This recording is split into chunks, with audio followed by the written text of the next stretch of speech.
कबूतर और कौवा।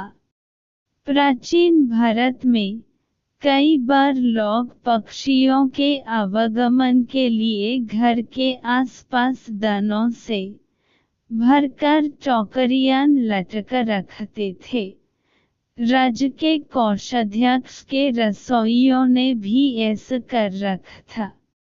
उन्हीं टोकरियों में से एक में एक कबूतर ने डेरा जमा रखा था, जो रात भर तो उसमें रहता फिर शाम ढलते ही वापस अपनी टोकरी में लौट आता। एक दिन एक कौवा भी वहां के रसोई घर से आती हुई पकते मंसदी की सुगंध से आकर्षित हो कबूतर की टोकरी में आ बैठा और प्रेमपूर्वक वार्तालाप करने लगा।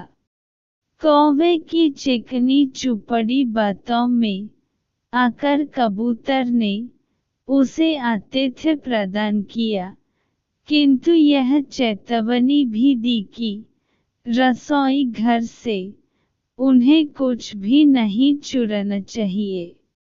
रसोइयों ने जब दोनों पक्षियों को साथ साथ देखा तो उन्होंने तत्काल कौवे के लिए भी एक टोकरी कबूतर की टोकरी के पास लटक दी, यह सोचते हुए कि ऐसा करने से दोनों मित्रों को बातचीत करते रहने के और भी अच्छे अवसर मिलेंगे।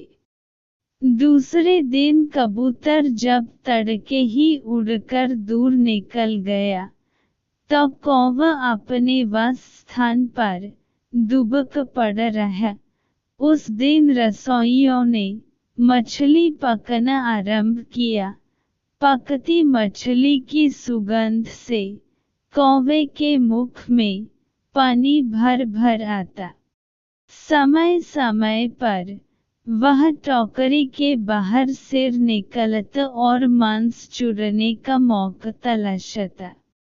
एक बार उसने जब देखा कि रसोई घर के रसोइये थोड़ी देर के लिए धूम्रपान के लिए बाहर निकले हुए थे, तब वह उड़ता हुआ नीचे आया और पकते मांस के एक बड़े से टुकड़े पर चोंच मार दी, जिससे हांडी के ऊपर रख कड़छुल नीचे गिर गया।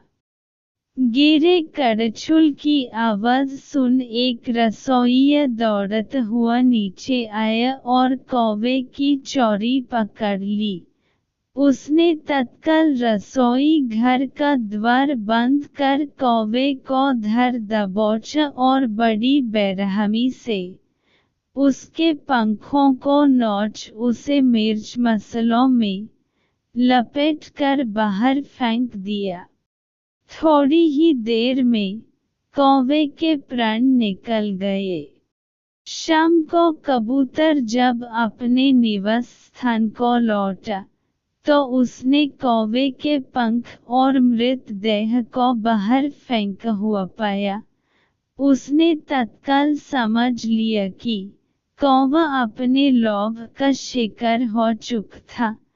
कबूतर एक समझदार और दूरदर्शी पक्षी था। वह तत्काल उस स्थान को छोड़ दूसरे स्थान को प्रस्थान कर गया, क्योंकि हर कोई अपने साथियों की मूर्खता के दंड का भागी हो सकता है।